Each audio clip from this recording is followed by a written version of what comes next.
Ini yang ngajarinnya nggak bener nih berarti nih. Nah, Sherlock-Sherlocknya itu ada spill-spillnya di sini nih, nggak?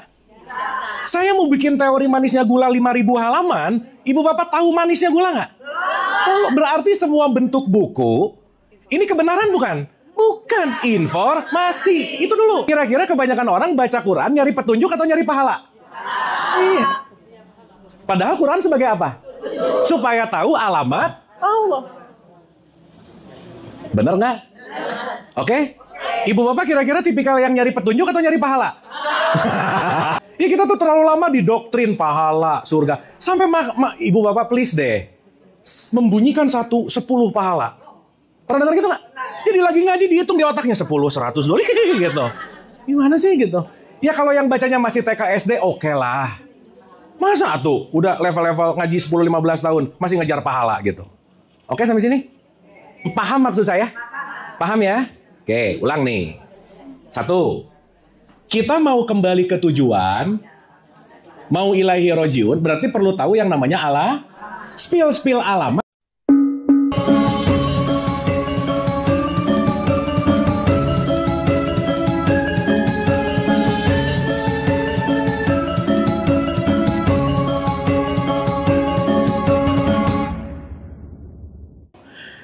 Sebelum saya mulai, saya mau nanya dulu. Ibu bapak pengen bahasan yang basa-basi atau yang serius, yang mana? Oh sip ya, udah serius ya. Kalau basa-basi ya udah kita basa-basi gitu. Tapi kita ngomongin agak dalam boleh ya? Boleh ya? Oke, sip. Baik. Kan kalau kita mau bicara dalam konteks Islam, saya mau memulai dulu dari sini, Bu, Pak. Innalillahi wa inna ilaihi rajiun. Sering ngomong gitu nggak? Sering. Pertanyaan saya begini. Ya. Sesuatu yang kita diucapkan, itu pasti sesuatu yang ada dari dalam diri kita. Betul nggak? Betul nggak? Mungkin mengucapkan sesuatu yang tidak dari dalam diri. Makanya Ibu Bapak, kalau kita mengucap sesuatu pasti ada dari dalam diri kita. Bapak, tadi waktu mau baca Quran ada ta'udz dulu nggak? Kenapa? Perlindungan dari apa? Dari godaan apa? Setan yang? Setannya yang ngegoda dari mana? Dari semua arah.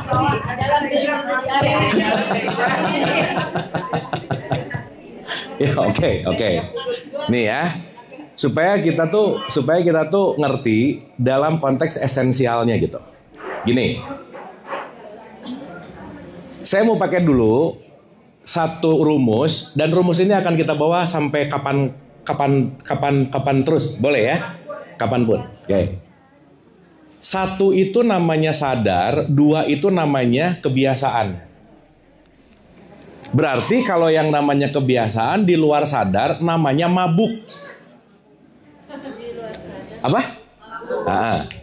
Kalau orang ngomong tapi dia nggak sadar dia ngomong, berarti omongannya sesuatu yang datang bukan dari kesadaran, betul nggak? Oke, sekarang saya tanya. Begitu tadi Ibu Bapak, auzubillahi minasyaitonirrajim, gitu? Saya mau nanya, ngomong auzubillah itu kira-kira gara-gara kesadaran atau gara-gara kebiasaan mau ngaji?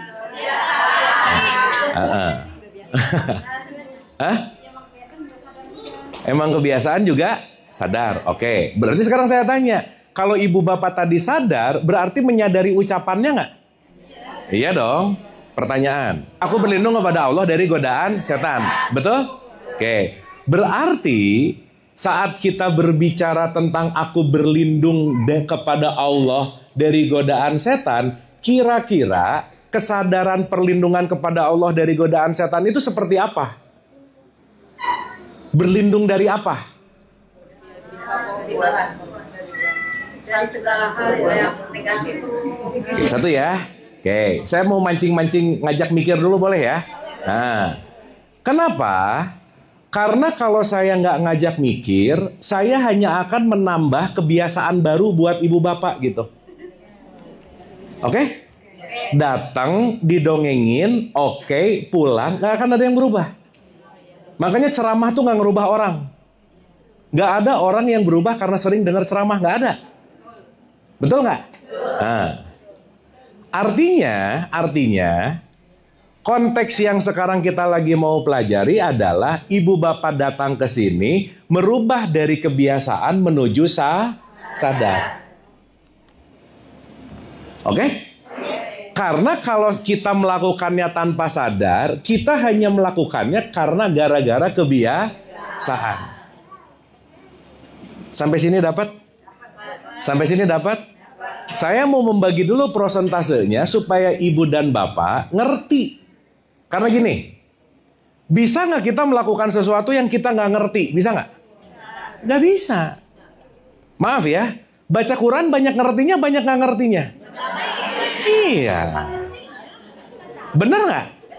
Jadi bunyi nggak ngerti sekedar bunyi. Pertanyaan saya, kalau baca nggak ngerti, orangnya jadi Qurani nggak? Enggak lah. Tapi minimal baca bagus. Minimal baca bagus, mau ngerti mau enggak. Waktu ibu bapak baca Quran, minimal enggak ngomongin orang lain, itu udah bagus. Betul nggak? Tapi jangan harap ketika kita membunyikan dan nggak ngerti, perilaku bakal berubah, nggak bisa. Makanya nanti kita ngerti kehebatan manusia yang diberikan Allah satu-satunya, kita dikasih yang namanya akal. Oke? Sekarang saya tanya, maaf ya, ceramah dongeng itu menggunakan akal nggak? Hah? Diceramahin, didongengin, amin iya, oke, amin iya, oke. Ini dipakai nggak kira-kira?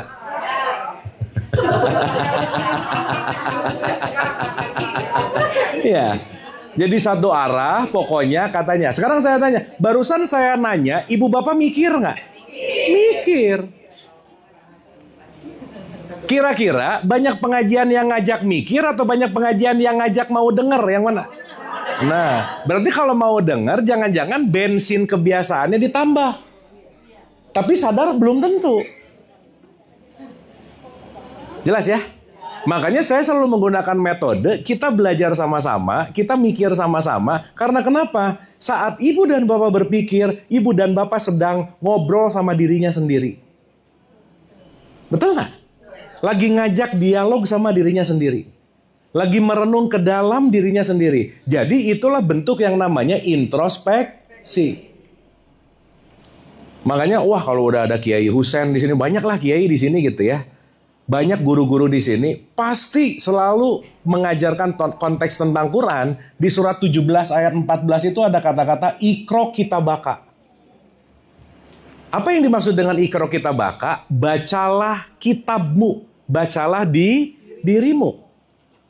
Berarti saat mengikro kita baka, saat ibu bapak datang ke sini, saat kita lagi sama-sama belajar, sebenarnya yang kita telaah siapa? Sip. Makanya saya banyak nanya, supaya ibu bapak ngecek, oh iya ya, oh iya ya, oh iya ya, lama-lama ngerti, oh ini belum tahu, ini belum tahu, ini belum tahu, ini belum tahu. Jadi sibuk ke dalam daripada nanti keluar gitu. Oke? Oke?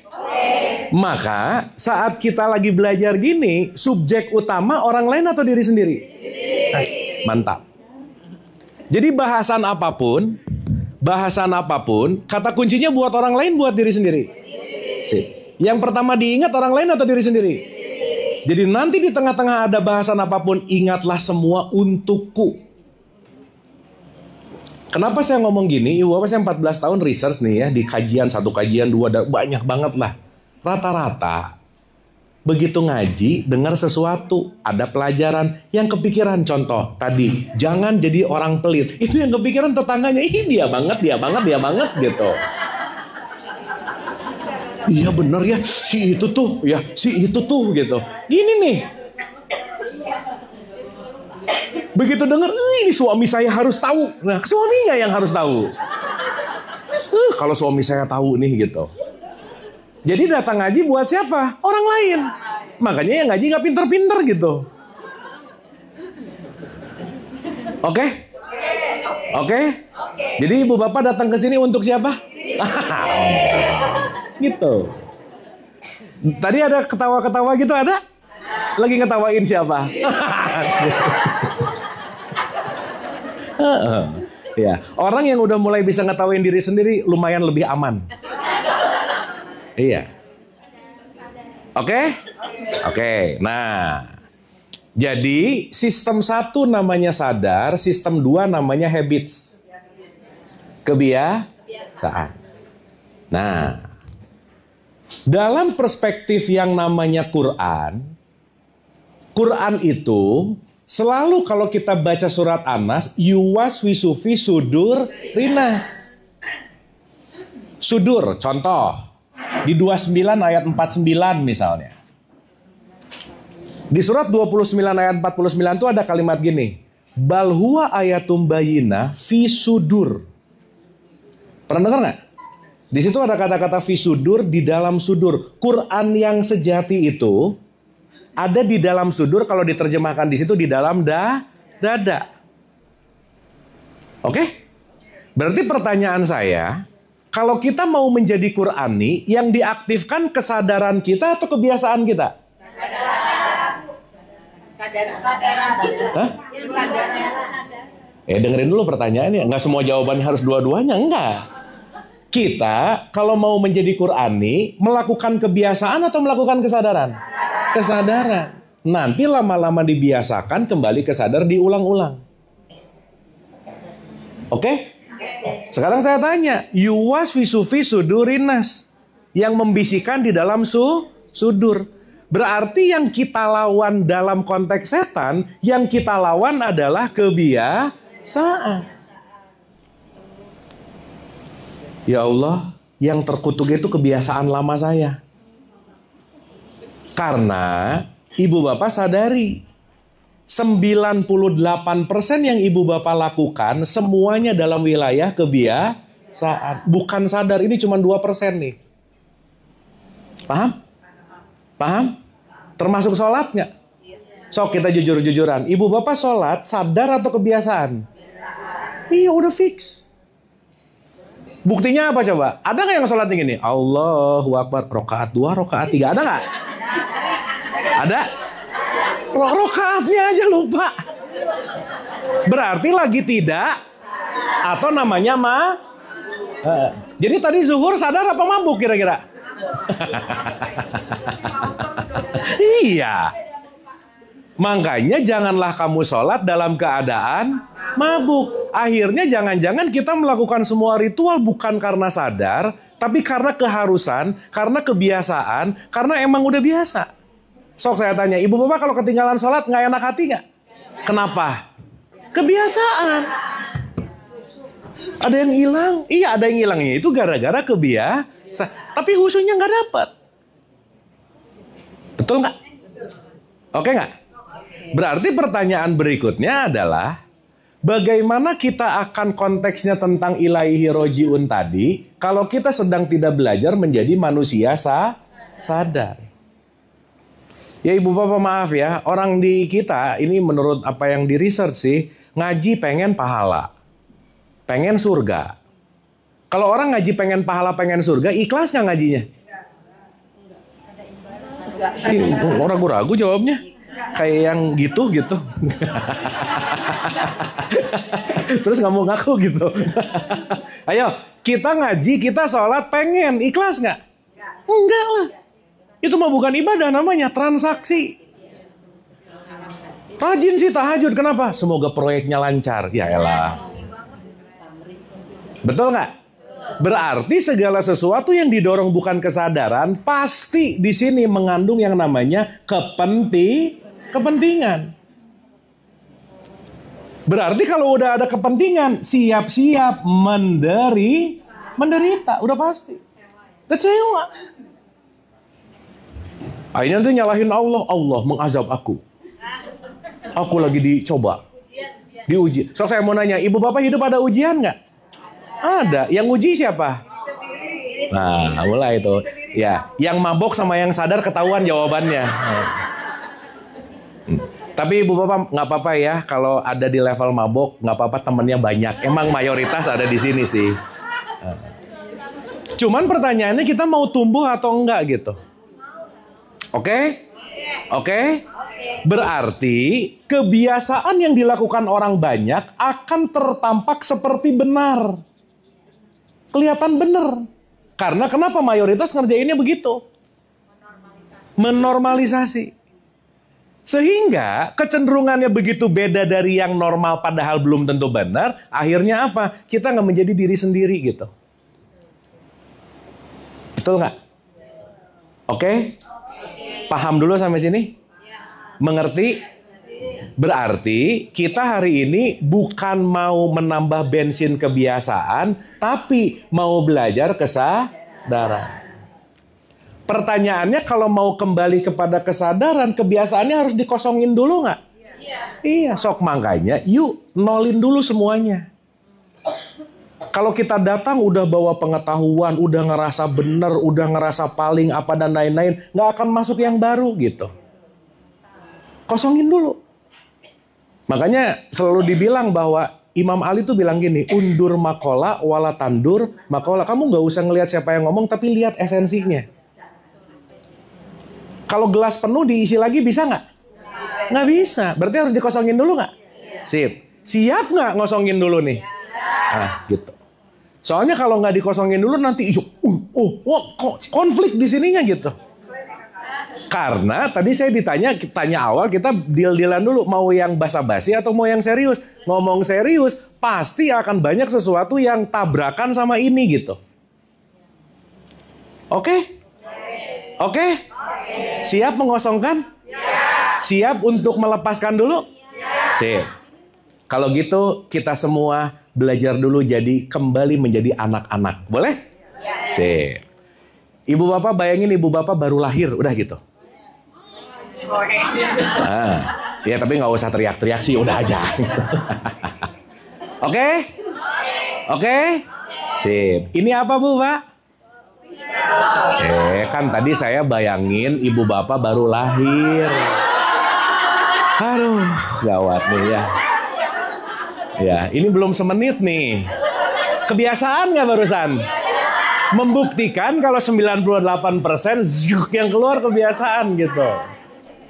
Oke? Oke. Yuk pura-pura baru lahir. Sip? Ini apa? Nggak tahu. Bagus. Ini apa? Bagus. Sip ya? Ini apa? Sip, mantap. Dah. Diam di sini. Ya, jangan kemana-mana. Kita ada pada mode nggak tahu. Karena saat orang nggak tahu, merasa nggak tahu, dia akan ingin mencari tahu. Setuju? Oke? Dan mari kita biasakan ini kapanpun dan dimanapun. Supaya ketemu siapapun, dengan ketidaktahuan, kita mau belajar sama siapapun. Karena ingat nih, satu-satunya kalau dalam sebuah hadis dikatakan tidak akan masuk surga kalau kamu membawa satu atom yang namanya sombong. Benar nggak? Atom lo ngomongnya, atom. Kecil banget. Berarti orang yang sombong adalah orang yang menakar siapapun dengan dirinya. Makanya kata kuncinya nggak tahu apa-apa, bukan siapa-siapa, nggak bisa apa-apa. Di level itu baru kita akan menerima masuk ke level yang namanya kesadaran. Oke? Sip? Ini berapa Bu, Pak? Bagus. Nah enak nih. Kalau ngobrol sama yang nggak tahu lepas berarti. Sip ya? Dapat ya? Oke. Baru kita mulai. Nah. Ya. Jadi nanti kalau ditanya jawabannya salah nggak apa-apa ya. Oke. Sip? Maksud saya ngerti nggak ini? Dapat ya? Jadilah orang yang selalu mau terbuka, jadilah orang yang selalu mau belajar. Ingat, segala sesuatu lebih banyak yang kita nggak tahu daripada yang kita tahu. Daripada sok tahu, mending mencari tahu. Deal? Oke? Siap nggak untuk kita lepasin kebiasaan-kebiasaan lama? Siap? Ya. Nah insya Allah tuh jawaban kebiasaan biasanya. Ya saya tuh ada teman lagi makan. Mas lagi makan? Insya Allah jelas-jelas lagi makan. Insya Allah gimana sih? Itu namanya latah ya. Latah yang rada religius lah gitu kira-kira. Dah. Bismillah ya. Kita masuk ke part 2 nih hari ini. Oke. Saya mau memulai dulu begini, Ibu dan Bapak. Kita ngomongin tujuan aja dulu ya, supaya gampang lah. Hidup ini kan pasti ada tujuan dong, bener nggak? Betul nggak? Kalau dalam perspektif Islam, tujuannya adalah ilaihi rojiun. Mau kembali kepada Allah. Mau apa? Mau apa? Oke. Kembali. Mau pergi, mau kembali? Hah? Contoh. Beberapa bulan lalu kita di bulan Ramadan ada puasa, benar? Ending dari puasa, kembali ke kembali kemana? Kenapa pertanyaannya? Kenapa bukan menuju fitrah tapi kembali ke fitrah? Kenapa? Hah? Oke, berarti kita lagi kembali kepada sesuatu yang udah pernah atau belum? Nah, gitu. Tapi saking mabuknya jadi lupa. Paham nggak?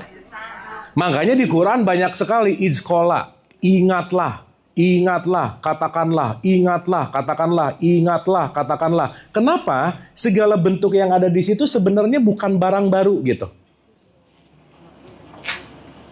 Oke? Jadi kita lagi mau pulang ke tempat yang familiar atau ke tempat yang asing? Familiar. Kenapa? Sip. Jawabannya mah bener, tapi mukanya gini, familiar.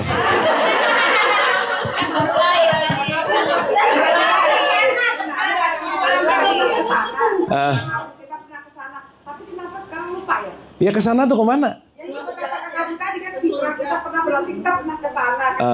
Karena hal apa yang buat kita lupa kalau kita pernah di sana? Gitu? Ya, Ibu kebanyakan mabuk masalahnya. Paham ya? Jadi kita sepakati dulu, semua kita ini sebenarnya lagi mengalami amnesia massal. Lupa. Lah gimana mau nggak? Punten bisanya mohon maaf nih. Gimana sih tiap hari ngomong innalillahi wa inna ilaihi rojiun? Betul nggak? Tapi karena keluar dari kebiasaan, bahkan kalimatnya aja nggak pakai hati, nggak ngerti. Yang penting meninggal baca ini. Benar nggak? Jadi hanya menggugurkan kewajiban, pokoknya dan yang lainnya juga gitu. Pokoknya kalau meninggal baca ini deh gitu. Betul nggak? So aku ibu-ibu pasti apal banget. Kalau anak pengen ganteng baca surat apa? Wah tahu benar. Iya. Kalau cantik? Maria. Benar? David Beckham ganteng nggak? David Beckham, tahu David Beckham kan? Ganteng. Ibunya baca surat Yusuf nggak kira-kira? Nggak tahu. Ganteng-ganteng aja. Nah, maksud saya, ini tuh kebiasaan-kebiasaan yang kelihatan kayak yang kita lagi beribadah, padahal kita lagi muter-muter dalam wilayah yang namanya ritual kebiasaan gitu loh, Bu. Paham ya? Oke? Berarti kita lagi mau menuju ke tempat yang pernah. Betul? Karena disebutnya kembali. Berarti kalau kalimat yang namanya kembali kepada ilaihi rojiun, kembali kepada Allah, kita lagi mau kembali ke sesuatu yang sejati. Sampai sini oke? Pelan-pelan nggak apa-apa ya? Bu, kita pelan-pelan tapi dirasain. Bukan hafal, bukan. Karena hafal bagus sih. Jadi kalau ngelihat Pak Husain nih ya, dikit-dikit surat ayat, nggak usah amazed lah, udah. Karena bukan itu yang kerennya. Yang kerennya adalah ayat itu hidup dalam kehidupan kita gitu. Sip ya? Clear ya? Karena intisarinya ayat yang hidup bukan yang dihafalkan, tapi yang terjadi dalam laku. Makanya ibu bapak mending tahu satu ayat dilakukan daripada 1000 ayat jadi memori, jadi pengetahuan, dipakai debat lagi. Betul nggak? Jadi kita lagi belajar menghidupi ayat, bukan membunyikan. Nah, ayat itu apa sih? Tanda, signal. Nah, nanti kita ngerti. Oke? Ih, lemas gini, oke nggak ini? Sip, bagus. Ya, berarti udah mulai bagus ya, anak-anaknya bagus gitu ya. Tadi kan jadi anak-anak. Oke. Pertanyaan saya, Kalau kita mau ilaihi rojiun, mau kembali ke yang sejati, mau kembali ke rumah yang sejati, pertanyaannya adalah kita kembali ke tempat yang jauh atau yang dekat? Hah? Ke yang jauh atau ke yang dekat? Kenapa dekat?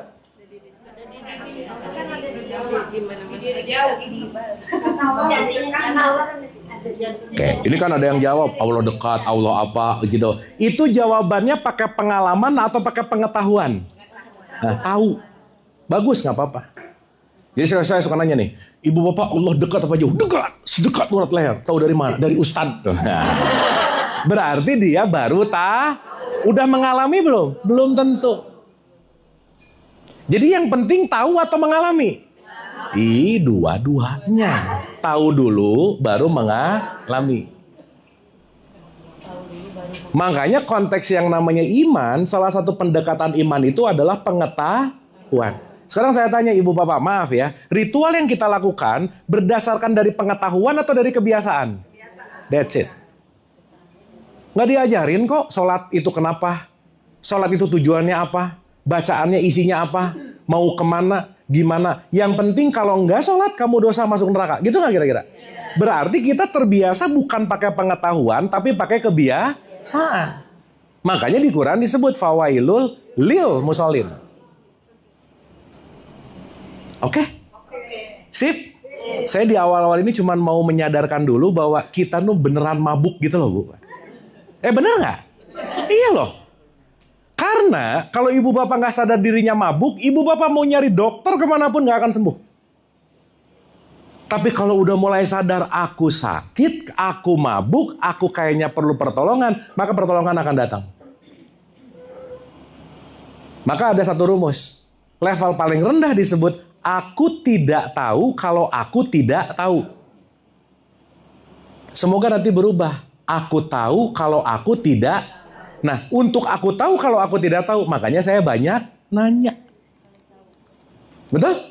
Ibu bapak ketika dengar pertanyaan dan nggak tahu, ngerasa nggak? Nggak tahu. Betul nggak? Pertanyaan berikutnya, nggak tahu. Betul nggak? Sampai 100 pertanyaan, nggak tahu. Jadi ibu bapak tahunya apa gitu? Betul nggak? Tapi di satu sisi, kita belajar bahwa banyak hal yang aku tidak tahu. Oke? Sip? Nah, satu sisi ini aja Bu, Pak. Pulang dari sini membawa ilmu ini, 50% masalah lewat lah. Amin kencang banget tuh. Yang amin kencang pasti banyak masalah ya. Dapat ya? Yo, sekarang pelan-pelan nih. Kita ngerti dulu dekat. Contoh. Innalillahi wa inna ilaihi, semua berasal dari Allah dan akan kembali. Satu. Saya kalau nggak ada Google Maps nggak akan nyampe ke sini Bu, Pak. Meskipun ini baru kali yang kedua, tetap tadi rada-rada belum pede nih. Oh dari sini belok. Mungkin kalau udah 3, 4, udah nggak usah perlu. Betul nggak? Berarti pertanyaan berikutnya, bagaimana kita akan kembali pulang? Bagaimana kita akan kembali kepada tujuan kalau kita nggak tahu alamatnya? Betul nggak? Diundang, Kang, nanti di warung Raos ya di Bintaro, ini Sherlocknya, cetek. Nyampe nggak saya ke sini? Ibu bapak mau pulang ke Allah nggak? Mau nggak? Udah dapat Sherlocknya belum? Ini yang ngajarinnya nggak bener nih berarti nih. Udah pernah dapat Sherlocknya belum? Ya, nanti saya ceritain. Nah, Sherlocknya itu ada spill-spillnya di sini nih. Makanya ini disebut sebagai guidance. Kalau petunjuk berarti dengan membaca menunjuki nggak? Iya dong. Sekarang saya tanya, kira-kira kebanyakan orang baca Quran nyari petunjuk atau nyari pahala? Iya. Padahal Quran sebagai apa? Supaya tahu alamat Allah. Bener nggak? Oke? Ibu bapak kira-kira tipikal yang nyari petunjuk atau nyari pahala?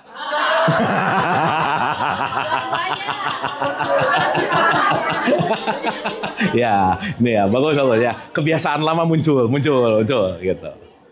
Ya kita tuh terlalu lama didoktrin pahala, surga. Sampai ibu bapak please deh, membunyikan 10 pahala.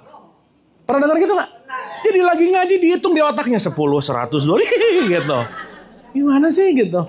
Ya kalau yang bacanya masih TK SD oke lah. Masa tuh udah level-level ngaji 10-15 tahun masih ngejar pahala gitu. Oke sampai sini? Paham maksud saya? Paham ya? Oke, ulang nih. 1. Kita mau kembali ke tujuan, mau ilahi rojiun, berarti perlu tahu yang namanya spill alamat adanya di Quran. Pak Husen, Kang, siapa lagi di sini? Kang Amin, semua deh sering ngajarin ibu bapak Quran dengan ayat bil ayat, betul nggak? Lebih ngerti nggak kira-kira? That's it. Makanya di Quran selalu dikatakan dimudahkan dengan bahasamu, dimudahkan dengan semuanya. Quran itu mudah dengan kalau kitanya mau gitu kira-kira. Cuman karena nggak biasa kita mau mengerti, biasanya dengan kebiasaan hanya pahala dan seterusnya, akhirnya sekali lagi tidak menjadikan Quran sebagai pedoman dan petunjuk gitu. Oke? Oke? Nah, sekarang saya tanya. Pertanyaan berikutnya adalah Quran ngasih informasi. Ngasih apa? Informasi. Berarti Quran ini kitab informasi atau kitab kebenaran? Nah, mulai.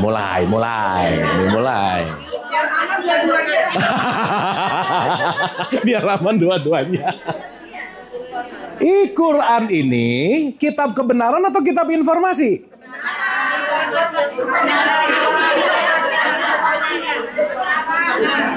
Ya, gini. Ibu bapak baca atau saya ceritain, ibu bapak gula tuh ya Allah, manis banget. Saya ngomong gula itu apa? Manis. Bisa nggak ngerasain manisnya saya?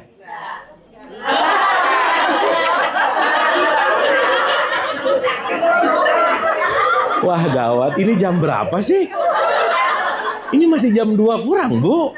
Ya ini udah kayak kemana? Saya cerita manisnya gula, ibu bapak bisa mengalami nggak? Saya mau bikin teori manisnya gula 5.000 halaman, ibu bapak tahu manisnya gula nggak? Berarti semua bentuk buku, ini kebenaran bukan?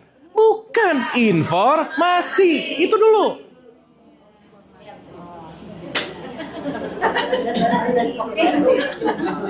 Paham? Jadi kalau sekarang alif lam mim misalnya kalau kita bilang shadaqallahul azim, itu orang udah baca nggak ngerti, nggak dapat informasi, nggak dapat petunjuk, baru bunyi. Tapi bagus-bagus aja sih. Tapi ketika bunyi tidak membuat petunjuk dan tidak menambah informasi, maka kita gimana cara mau mendekatkan kepada tujuan sementara tidak menjadikan Quran sebagai guidance gitu. Paham? Oke? Oke? Berarti pertanyaannya Quran ini akan menjadi kebenaran setelah apa? Nah, setelah ada informasinya, dikerjain. Setelah dikerjain, terbukti. Setelah terbukti, disitulah saat bilang, shadaqallahul azim. Maha benar Allah atas segala firman. Kenapa benarnya? Aku udah ngalamin. Benar nggak? Benar. Oke? Selama ini shadaqallahul azim setelah mengamalkan, setelah ngalamin, atau baru selesai baca? Shadaqallahul azim. Apa artinya? Maha benar Allah atas segala firman-Nya. Tadi isinya suratnya isinya apa? Wallahu a'lam bishawab. Bu kita pemanasan nggak apa-apa ya. Nah kalau langsung loncat-loncat nanti kaget ibu-ibu ya. Nanti kaget setrum bahaya ya. Paham ya? Tapi kira-kira dari awal saya ngomong merasa diajak mikir nggak sama saya? Nah bagus. Ada paham sesuatu nggak? Oh mantap. Karena kalau cuman ceramah masuk telinga kanan, keluar telinga kanan, mental bullshit gitu. Seenggaknya kalau gini keluar di sini, nempel di sini sebentar, lumayan. Dapat ya? Dapat? Nah, kembali ke tujuan. Kita spill dulu di Quran nih. 1, misalkan 57 ayat 3, 2, 58 ayat 7, 3, 2, 180 berapa ya? 6, 50 ayat 16. Nah, dah. Ini nanti difoto aja ya, biar waktunya cepat. Al-Baqarah ayat 186. Saya mau pinjam satu ayat aja, 57 ayat 3 aja. 57 itu surat Al-Hadid ayat 3. Kalimatnya begini. Dialah yang awal dan dialah yang akhir. Berarti awal itu ya, akhir itu dia. Dialah yang zohir, dialah yang batin. Oke? Di 57 ayat 4-nya ada kalimat. Dan aku menciptakan langit dan bumi dalam 6 masa. Di ujungnya, aku bersama kamu di mana saja kamu berada. Betul? Aku bersama kamu apa? Kamu berarti Allah mau nge-spill di informasi Quran, aku di mana saja kamu berada, ada aku. Clear? Itu kalau belum dialami baru jadi informasi nggak? Berarti informasi perlu diamal supaya jadi pengalaman. Sip. Jadi ibu bapak maaf ya, ada orang pandai membunyikan nama Allah, ada orang yang mengalami Allah itu sendiri gitu. Oke? Aduh diem gini ibu bapak, oke ini? Paham? Dah. Sekarang saya tanya. Berdasarkan informasi tadi. Jadi Allah di mana? Di mana kita berada. Di mana kita berada. Dengerin dulu. Di 57 ayat 4 ada kata-kata, aku bersama kamu di mana saja kamu berada. Benar? Berarti Allah ada di mana? Nah, ini suka ngerubah-rubah atau gini nih. Di Quran ngomong aku bersama kamu di mana saja kamu berada. Jadi Allah ada di mana? Gimana kita berada? Nah, Allah selalu beserta di mana aku berada. Di dalam diri kita. Ya ntar dulu, jangan ngomong di dalam-dalam dulu, jangan dulu, udah. Ini main di dalam tapi nggak ngerti gitu. Ini tuh kan keren loh Bu, Pak. Terminologi ini tuh dia dari lapisan luar ke dalam, nyampe. Nah sekarang Allah ada di dalam. Di mana? Di mana hati tuh? Ini mendada. Ya kolbu tuh di mana? Nah, pusing nggak? Iya, makanya pelan-pelan, santai. Supaya nanti kita ngerti, oh Allah tuh itu, misalnya. Oh Allah tuh ini. Oh Allah tuh, kita semua mengalaminya gitu. Contoh. Ibu mohon maaf ya, ini simpel aja nih. Pelajaran TK, boleh ke pelajaran TK sedikit? Nah, pelajaran anak TK SD nih. Sifat Allah nomor 1 apa?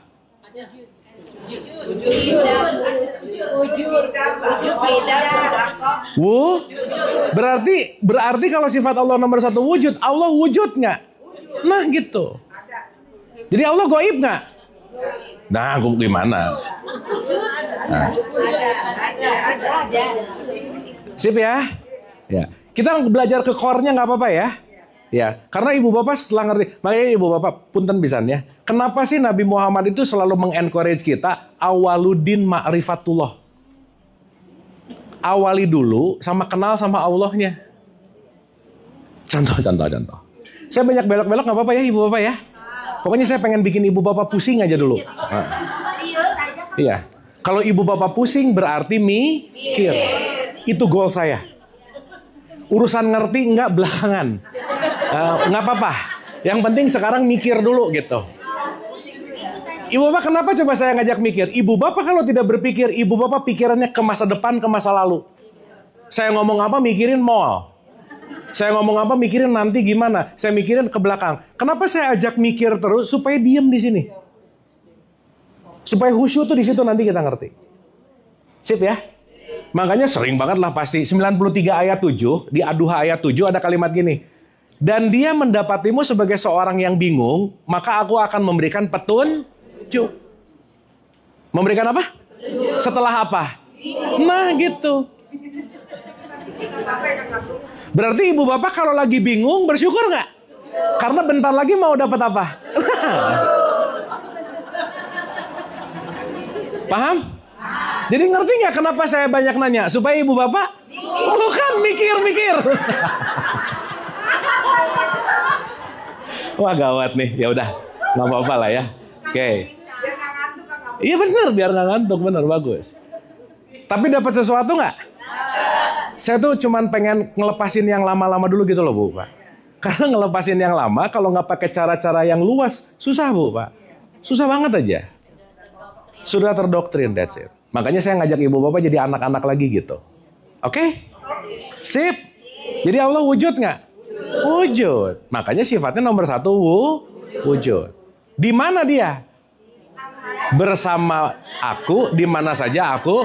Mantap. Dah. Sekarang kalau ada kata-kata bersama, contoh, spidol sama saya dekat atau bersama? Dekat. Ya gini. Nih, saya masukin ke kantong. Kalau spidol ini saya kantongin, spidol ini bersama saya atau dekat dengan saya? Kalau di sini? Jadi ibu bapak pengen dekat dengan Allah, pengen bersama. Doanya semoga didekatkan. Dekat mulu jadinya. Bukan salah, bukan. Cuman mabuk gitu. Belum ngerti? Ya nggak apa-apa. Ayo. Mau dekat dengan Allah atau mau bersama dengan Allah? Sip. Paham ya? Ya, sekarang berikutnya. Kalau yang namanya bersama berarti nggak pernah terpisah. Nempel. Nah sekarang dia tanya, Allah dekat, lebih dekat dari urat leher. Tapi kalau ada apa-apa dikit-dikit, kita serahkan segala sesuatu kepada yang di atas. Bener nggak? Sekarang saya tanya, kalau mindsetnya segala sesuatu yang di atas, berarti Allah di mana? Jauh atau dekat? Jauh. Tapi tiap pengajian, Allah lebih dekat kepada urat leher. Apret lah gitu kira-kira. Bener nggak? Mulai menyadari banyak mabuk ya Bu. Berarti selama ini mabuk. Iya. Iya selama. Tapi anyway Bapak saya ulang-ulang loh ya. Saya ulang-ulang nih disclaimer. Saya datang bukan mau meyakinkan sesuatu, nggak ngajak kemana-mana. Saya datang ke sini cuman berbagi, bukan pengen diikutin. Dan yang paling penting ibu bapak dilarang percaya sama saya. Nah gitu. Setuju? Oke? Awas jangan pulang dari sini kata si Abu, jangan. Nanti rukun iman nambah jadi 1. Udah jangan ditambah-tambah aneh-aneh lah. Contoh. Sampai sini oke? Oke, sip. Contoh. Sholat itu nomor 2, bener nggak?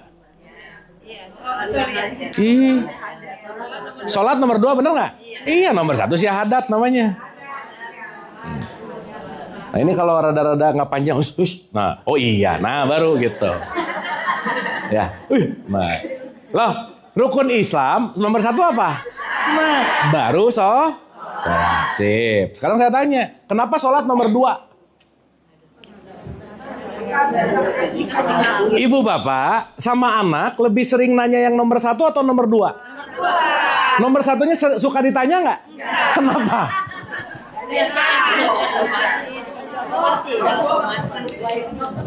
Ya. Yang ditanyainnya nomor 2-nya terus, nomor 1-nya nggak pernah dicek. Bener nggak? Sekarang saya tanya, inti sholat tujuannya apa? Bersama Allah. Ya oke. Cegah perbuatan keji dan munkar. Oke, apa lagi? Nah kalau ini mungkin tolong dibacain satu ayat aja ya. Ada yang boleh bukain nggak? Surat 20 ayat 14 silakan. 20 surat apa? Toha ayat 14. Auzubillahiminasyaitonirrajim. Bismillahirrahmanirrahim. Sungguh aku ini Allah. Nah. Sungguh aku ini siapa? Allah. Sesungguhnya aku ini adalah Allah. Innani ana Allah. Aku ini adalah Allah. Lanjut Bu.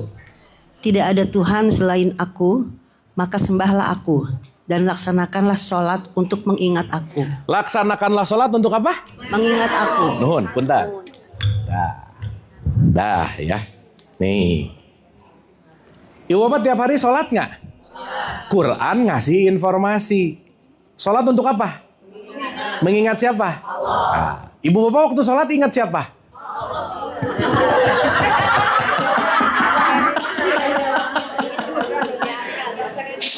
Udahlah, ya.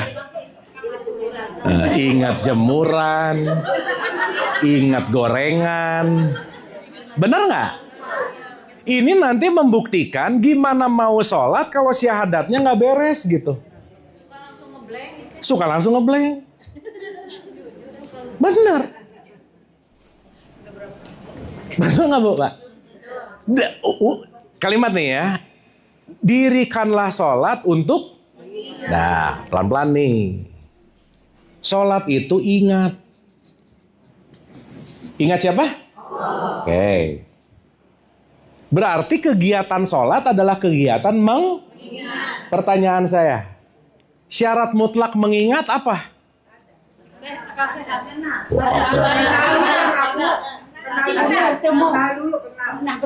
Hah? Gini. Ibu Bapak pulang dari sini bisa ingat saya nggak? Kenapa? Ketemu. Ada orang nggak pernah ingat saya, nggak pernah tahu saya, ngelihat saya, tiba-tiba, ingat si Abu, mungkin nggak? Iya. Ya Bapak mohon maaf ya, ini bukan gimana-gimana. Suka nggak suka, mau nggak mau, memori saya udah ada di memorinya Ibu Bapak.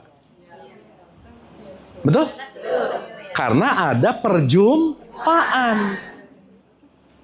Paham? Berarti pulang bisa ingat nggak? Nah, sholat disuruh ingat. Udah ketemu belum? Nah, mulai. Wow.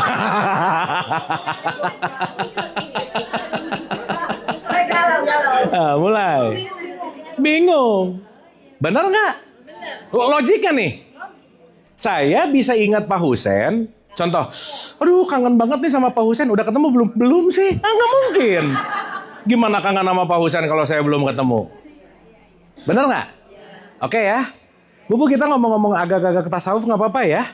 Karena ilmu-ilmu yang dalam-dalamnya nanti sama kiai-kiai inilah. Saya mah bagian-bagian nanya-nanya aja. Ya, dah. Tapi bingung nggak? Dah, sekarang saya tanya. Ketika tadi dikatakan dirikanlah sholat untuk mengingatku, mengingat Allah, berarti ingat ini kata kunci nggak? Iya. Sekarang saya tanya, Allahnya di mana? Bersama aku, di mana saja aku? Nah, tambah lagi. Di Al-Baqarah 186 ada kata-kata qorib, aku dekat. Di 50 ayat 16 ada kata-kata aku lebih dekat kepada urat leher. Betul? Sip. Sampai sini oke? Oke? Berarti Ibu Bapak, sesuatu yang sedang kita ingat-ingat, ini adalah sesuatu yang jauh atau sesuatu yang dekat banget? Sit. Oke? Jadi minimal Ibu Bapak, kalau mau ingat Allah, adalah orang yang bisa mampu mengingat Allah adalah orang yang gak terlalu sibuk mikirin sesuatu yang jauh gitu. Sip? Oke? Pertanyaan saya, yang lebih dekat dari diri kita siapa? Allah. Ibu Bapak paling dekat sama siapa? Allah. Sama diri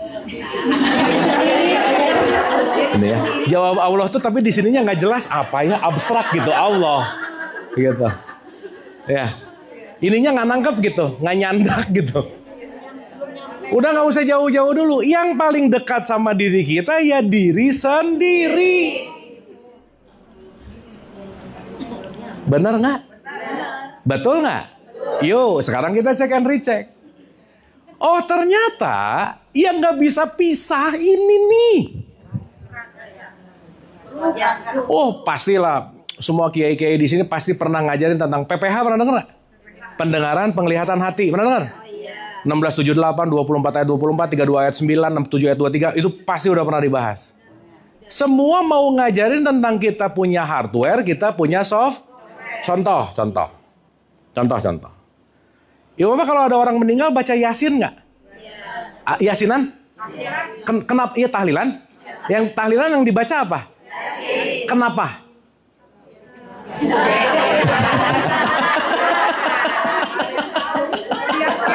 Udah gitu aja.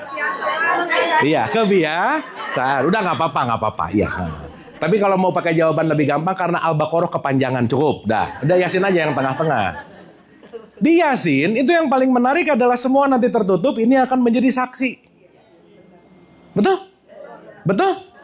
Berarti nggak usah jauh-jauh ke tempat yang Allah, udahlah kita pelan-pelan nih. Disitulah Ibnu Arabi bilang, man arafah nafsah, kalau kamu kenal dirimu, kamu akan kenal, gitu. Betul? Ibu bapak jalan-jalan main ke Bali, kaki ikut nggak? Ikut. Ke Bali kaki simpan di lemari, nggak bisa. Tangan ikut nggak? Kuping. Jadi ini semua bareng terus nggak sama kita? Setidaknya, yuk kenal dulu sama ini semua nih. Yang jangan-jangan ininya nggak dikenali karena sibuk menilai apa yang di luar. Di luar diri. Paham? Oke? Berarti dengan ibu bapak mulai mengenal diri, lagi memperjalankan mengenal isinya kira-kira. Nah gitu. Jadi inti pembelajaran kita nomor 1 hari ini, ibu bapak, stop terlalu sibuk ngurusin urusan orang lain. Titik, itu dulu. Ini mah tetangganya yang gak sholat, yang pusing, aku gak sholat ya. Gitu. Jadi ikut-ikutan pusing. Apa urusannya sih gitu? Bener gak? Ngurusin keyakinan orang, ngurusin jalan orang, neraka-nerakain orang, ngekafirin orang lagi. Betul gak? Yang jangan-jangan yang bareng tiap hari aja tidak dikenali. Paham? Oke? Dapat sesuatu nggak? Sip. Ibu bapak mulai merasa nggak? Ya ampun, ternyata selama ini yang paling aku tidak kenal diriku sendiri. Bener nggak? Iya. Mikirin orang terus. Ibu mikirin orang terus, yang mikirin ibu nggak ada. Iya. Nanti lama-lama curhat nih.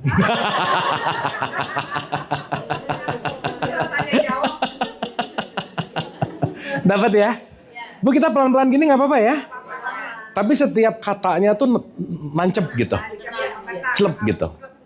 Ini kalau mau saya dari tadi cepetin beres satu mau. Ini pertemuan jiwa tuh biasanya 7 pertemuan sih. Nah, ya asik.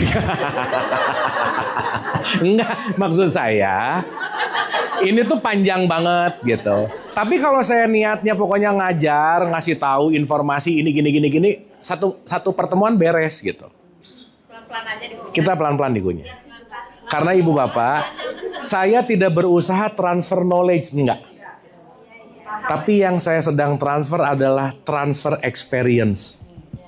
Karena yang nyampe ke ibu bapak bukan kata-katanya tapi cintanya. Sip ya? Oke? Oke. Paham? Atau puyeng? Dah. Sekarang baru mulai ngerti. Oh, dari runtutan ini mau nelaah diri gitu. Oke? Coba ibu bapak ya. Saya kasih waktu 1 menit aja. Saya mau ngasih pertanyaan, jangan langsung dijawab, ibu bapak rasain. 1/2 menit lah, nggak usah 1 menit, kelamaan nanti ketiduran. 1/2 menit. Ya kan ada orang tuh kayak zikir, lama-lama, oh tidur. Ini si ibu khusyuk gini ya, kok nggak diam, nggak gerak-gerak ya, taunya lama-lama ada suara kan repot ya. Nah, 1/2 menit. Saya mau nanya bu, ibu bapak rasain pertanyaan ini ya. Terus jawab. Pertanyaannya, siapa aku ini? Sok, coba. Setengah menit, dirasain. Aku tuh siapa sih? Sok dirasain. Ini nggak ngomongin salah benar, nggak ngomongin apapun, tapi ibu bapak coba renungin, aku tuh siapa sih? Gitu. Sok dirasain. Aku tuh siapa? Aku tuh nanti lebih dalam lagi, apa? Coba dirasain pertanyaannya. Udah? Oke? Oke. Sekarang saya tanya. Begitu ada pertanyaan siapa aku ini siapa? Rata-rata kalau ibu bapak ketemu teman, ketemu apa, jawab apa? Nama. Betul? Sekarang saya tanya. Nama itu aku bukan?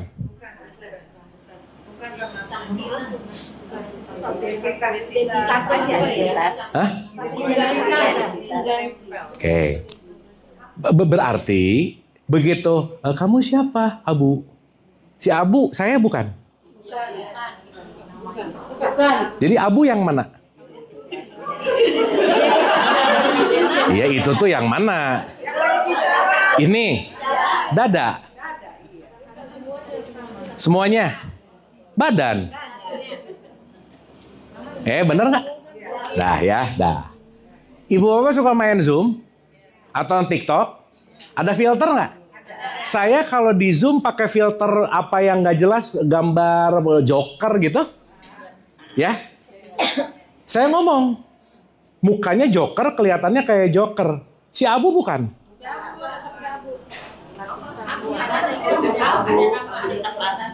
Oke. Berarti saya tuh yang mana? Satu ya. Kita tertutup oleh filter. Ya. Selain neraka jahanam, sekarang ada filter jahanam. Ya, hati-hati. Kelihatannya mulus banget begitu udah ketemu aslinya, gitu. Ya, banyak yang wahyu sekarang ya. Dari jauh wah, dari dekat gitu. Oke, satu ya. Oke. Ibu dan bapak kalau mau sekarang apapun, di belakangnya ini selalu contoh. Ada nama, betul? Ketemu teman. Dengan siapa? Abu. Abu itu namaku. Betul? Namaku. Berarti nama dilekatkan kepada si aku. Berarti nama aku bukan? Ulang. Ini yang jauh dulu ya. Nih. Saat handphone ini masih ada di counter, saya bisa ngomong ini handphoneku nggak? Kenapa? Belum dibeli. Ya. Sip ya. Tapi merasa memiliki boleh nggak?